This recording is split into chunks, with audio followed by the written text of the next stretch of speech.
नमस्कार, राम गुलाम online classes में आपका स्वागत है। आज हम लोग 11वें चतुर्थ सेमेस्टर के सामाजिक अध्ययन विषय के अंतर्गत पढ़ रहे थे भारतीय राष्ट्रीय आंदोलन में महान व्यक्तित्व का योगदान। उसके अंतर्गत हम लोगों ने पढ़ा था लाला लाजपत राय जी का योगदान। इसके पहले वाले क्लास में हम लोगों ने इनके जीवन परिचय के बारे में जाना, इनकी योग्यता के बारे में जाना, इनके विचार के बारे में जाना, इनकी रचनाओं के बारे में जाना, इनकी पुस्तक के बारे में जाना इत्यादि। आज उसके आगे का अध्ययन करते इनका राजनीतिक जीवन, इनका सामाजिक जीवन, देश के प्रति इनका समर्पण। जैसा कि हम जानते हैं कि लाला लाजपत राय एक उग्र विचारधारा के या गरम दल के नेता माने जाते थे और लाल बाल पाल के नाम से ये तिकड़ी इनकी थी। उनमें से एक ये थे लाल मतलब लाला लाजपत राय।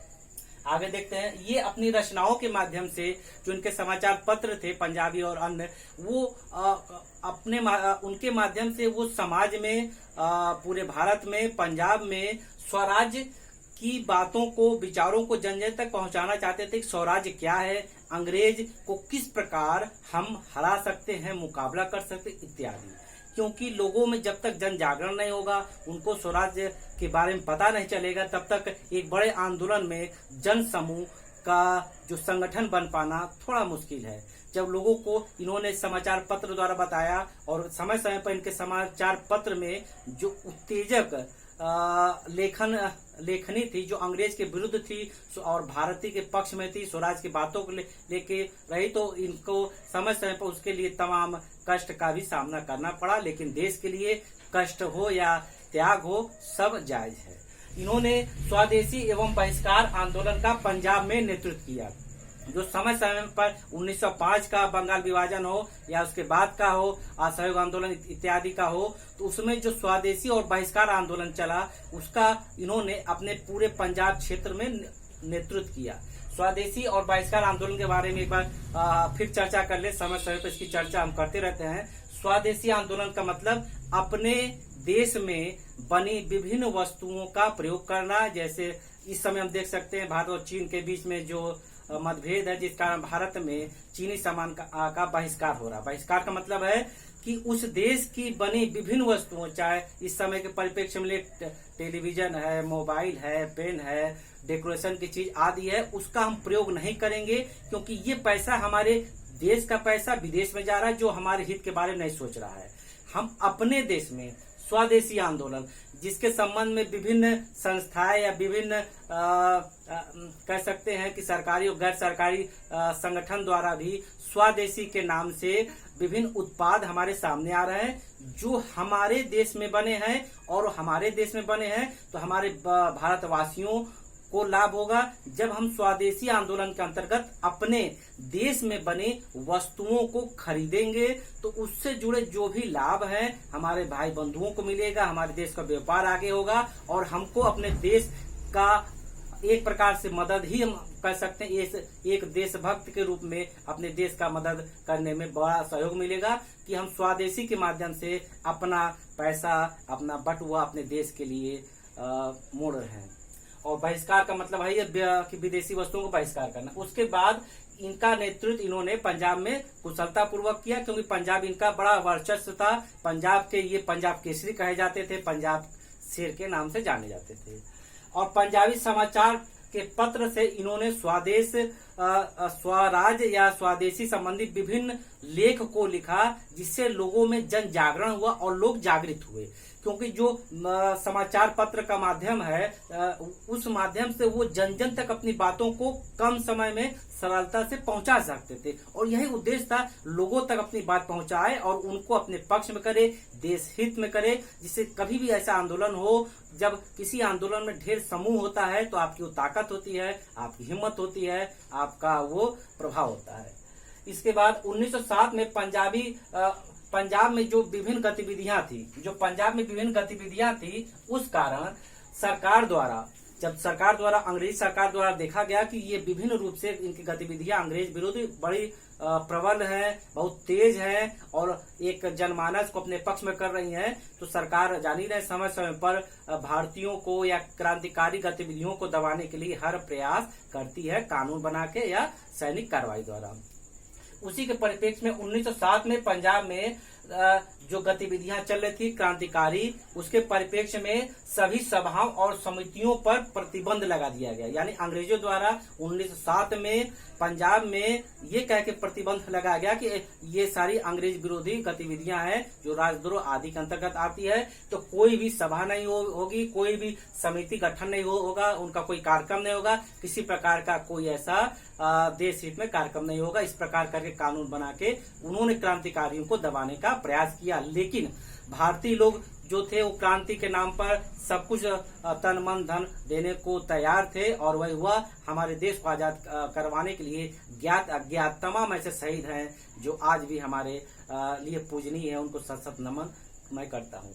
अब उसके बाद है कि इन्होंने दयानंद सरस्वती एक समाज सुधार आंदोलन के अंतर्गत या समाज सुधार एक संस्था बनाए थे, आर्य समाज। हम इसके पहले वाले कुछ क्लास पहले जब समाज सुधार की चर्चा कर रहे थे उसमें हम पढ़ाए थे कि 1875 में दयानंद सरस्वती द्वारा एक संस्था बना गया था आर्य समाज के नाम से, जो समाज में फैली कुरीतियों को दूर करना था। ये उनके सहयोग से, दयानंद सरस्वती जी के सहयोग से पंजाब में उसी संस्था के आंदोलन को कह सकते हैं या आर्य समाज के उद्देश्य को लाने का प्रयास किए, एवं समाज में फैली जो कुरीतियां थी पंजाब में वो उसको दूर करने का प्रयास किए, एवं उनके सहयोग से बड़ा जन जागरण करने का एक नया माहौल बनाए, जिससे बहुत कुछ लोगों में जन जागरण हुआ, एवं समाज में फैली जो कुरीतियां थी वो दूर हुई, लोगों का संकीर्ण विचारधारा दूर हुआ, जिससे वो आने वाले समय में अपने को देश हित में या राष्ट्रीय आंदोलन में मोड़ सके। अब उसके बाद लाला हंसराज द्वारा इनको एक सहयोग मिला, इनका नाम था लाला हंसराज। उसके द्वारा इन्होंने दयानंद एंग्लो वैदिक विद्यालय का प्रसार किया। एक विद्यालय का नाम है दयानंद एंग्लो वैदिक विद्यालय, जो लाला हरदयाल के सहयोग से उनके प्रसार में, उनके विकास में एक नया इन्होंने आयाम स्थापित किया।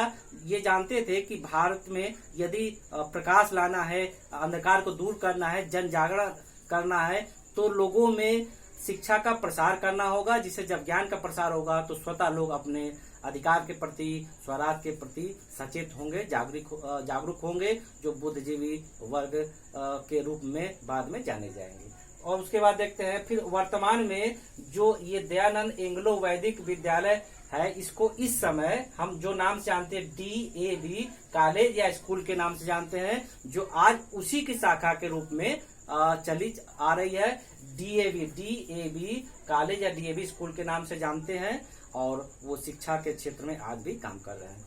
और एक और इनका जन सेवा या समाज सेवा के रूप में कार्य हम अध्ययन कर सकते हैं। अकाल में शिविर लगा के लोगों की मदद करना। जब समय समय पर पंजाब में या पूरे भारत में अकाल पड़ता था, तो जहाँ थे, जैसे पूरे भारत में तो जा नहीं सकते, लेकिन हर व्यक्ति अपने अपने स्थान आसपास लोगों की यदि मदद करेगा, तो अकाल का मतलब विभिन्न आपदा के संबंध में है, तो ये शिविर लगा के लोगों की जन जन के मदद के लिए प्रयास किए, और लोगों को सुख सुविधाओं या जो उनको हो सका चंदा लगा के आदि द्वारा लोगों को यथासंभव मदद देने का प्रयास करिए। क्योंकि विपत्ति में जो थोड़ा बहुत कुछ मिल जाए वो भी बहुत है। जैसे कहा जाता है डूबते को तिनके का सहारा। किसी का घर परिवार बर्बाद होकर लूट गया है, उसको खाने पीने का या कपड़ा लत्ता आदि या दवाइयां मिल जाकर बीमार हो, तो उसको उस परिस्थिति में वही बहुत होता है जो इन्होंने अपने स्तर से आपदा काल में शिविर लगा के करने का प्रयास किया। और एक जन कल्याण की भावना झलकती है, समाज सुधार की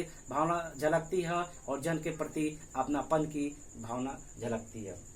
अब इसके बाद इन्होंने कांग्रेस की स्थापना जब 1885 में हुई, उसमें भी इनका योगदान बहुत था। उस समय भी ये राजनीति में आ चुके थे, और कांग्रेस के योगदान में जो बड़े बड़े लोग थे, बुद्धिजीवी वर्ग के लोग थे, उसमें भी इनका बहुत बड़ा सराहनीय योगदान रहा। क्योंकि जानते थे कि जब कोई ऐसी संस्था बन जाएगी जो भारतीयों को अपनी समस्या रखने का एक प्लेटफार्म मिलेगा, तो धीरे धीरे लोग अपनी बातों को रखेंगे और एकजुट होंगे। यानी एक मंच पर अधिक से अधिक लोगों को आने का अवसर मिलेगा, बुद्धिजीवी के रूप में, राष्ट्रीय नेता के रूप में, स्वयंसेवक के रूप में आदि।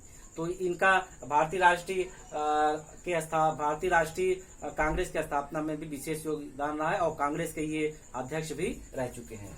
अब इसके बाद आता है साइमन कमीशन। जब साइमन कमीशन का नाम आता है तो एक हम कह सकते हैं एक ऐसा वाकया याद आ जाता है जिसकी चर्चा हम शुरू में भी किए थे, जब इनका निधन की बात आई थी उस समय भी किए थे। जब साइमन कमीशन 1928 में भारत आया बॉम्बे, जब साइमन कमीशन 1928 में बॉम्बे आया, भारत बॉम्बे आया, तो उस समय उस कमीशन का विरोध किया गया। वो कमीशन का उद्देश्य था भारत में संवैधानिक सुधार करना, भारत में अन्य स्वराज संबंधी विभिन्न संबंधित सुख सुविधाओं का आकलन करना एवं कुछ सुधार के लिए प्रयास करना। लेकिन ये सब मात्र दिखावा ही अंग्रेजों का था। क्यों? क्योंकि उस कमीशन में आप ये मान सकते हैं अंग्रेजों द्वारा कोई सुधार अगर करना हो और कुछ आयोग या कमीशन हो जिसमें सभी सदस्य अंग्रेज हो, तो क्या हम उम्मीद कर सकते हैं कि उसमें भारतीय हित के बारे में सोचा जाएगा? अगर उस परिप्रेक्ष्य में देखें तो शायद नहीं। किसी भारतीय को अंग्रेजों की नीयत पर, उनके मनसे पर विश्वास नहीं था, क्योंकि 1919 की घटना जलियांवाला बाग या काला कानून और आदि द्वारा वो जान चुके थे कि अंग्रेजों का ये सिर्फ एक षड्यंत्र था, एक ऐसा प्रयास था कि लोगों को घुमाते थे कि हम प्रयास कर, लेकिन करते कुछ नहीं थे। और जब वो भारत में आए बॉम्बे, तो इन्होंने भी भरपूर प्रयास किया। जहां पर थे पंजाब और लाहौर में साइमन गो बैक, साइमन वापस जाओ, इनका नारा भी था, साइमन कमीशन वापस जाओ, क्योंकि आपके सारे सदस्य अंग्रेज हैं। और इसी विरोध में ये विरोध कर रहे थे और एक लाठीचार्ज हुआ जिसमें ये बुरी तरह घायल हो गए। और जब घायल हुए तो इनके मुंह से ये शब्द निकला कि मेरे सर पर जो लाठी का एक एक चोट है वो अंग्रेजी साम्राज्य के ताबूत में कील की भांति महसूस होगी। तो और कुछ समय बाद वो उसी घायल के वजह से हमारे देश के महान नेता शहीद हो जाते हैं। और उस लाठीचार्ज के जो जिम्मेदार होते हैं सैंडर्स, पुलिस अधिकारी होते हैं, सैंडर्स अधिकारी होते हैं, जिसको जो हमारे क्रांतिकारी नेता थे भगत सिंह, राजगुरु और सुखदेव ने ये ठाना कि अब इस पुलिस अधिकारी को हम नहीं छोड़ेंगे और उनको मौका मिलता है। और वो ठीक कुछ समय बाद ये घटना होती है 7 नवंबर 1928 को, लाठीचार्ज में बुरी तरह घायल होने के बाद ये शहीद हो जाते हैं। और ठीक एक महीना बाद 17 दिसंबर 1928 को ये 3 महाक्रांतिकारी भगत सिंह, राजगुरु और सुखदेव द्वारा उस सैंडर्स अधिकारी को गोली मारकर हत्या कर दी जाती है। लाला जी के खून का बदला ले लिया जाता है और इसी आरोप में उनको बंदी बना लिया जाता है। और उन तीनों को 23 मार्च 1931 को फांसी दे दी जाती है। वो देश के नाम ये महान शहीद हंसते हंसते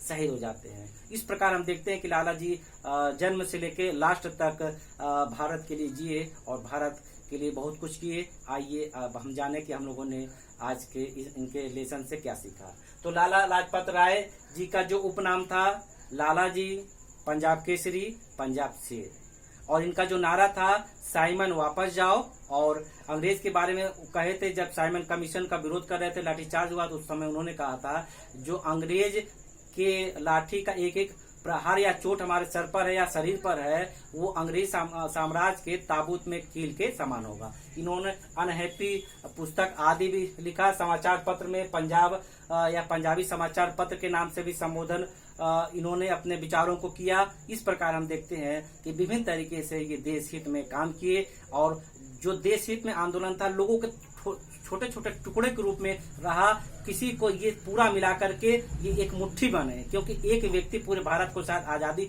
नहीं दिला सकता, लेकिन सब जब हर जगह से प्रयास करेंगे, एक एक करेंगे, तो मुट्ठी बनेगी, ताकत बनेगी। और उसी के फलस्वरूप हमको आजादी 15 अगस्त 1947 को मिली। जितने क्रांतिकारी ज्ञात अज्ञात है जिनकी हम चर्चा किए सिलेबस में या नहीं कर पाए हैं समय का अभाव के कारण, तो उन सबको सशक्त नमन वंदन करते हुए मैं इनके प्रति श्रद्धा सुमन अर्पित करता हूं। और आपको ये बता रहा हूं कि 4th सेमेस्टर में जो ये आपका क्रांतिकारी या इतिहास विषय का था, ये पोर्शन पूरा हो गया। और अगले बार इसके आगे का जो भूगोल का पाठ्यक्रम है उसके बारे में हम अध्ययन करेंगे।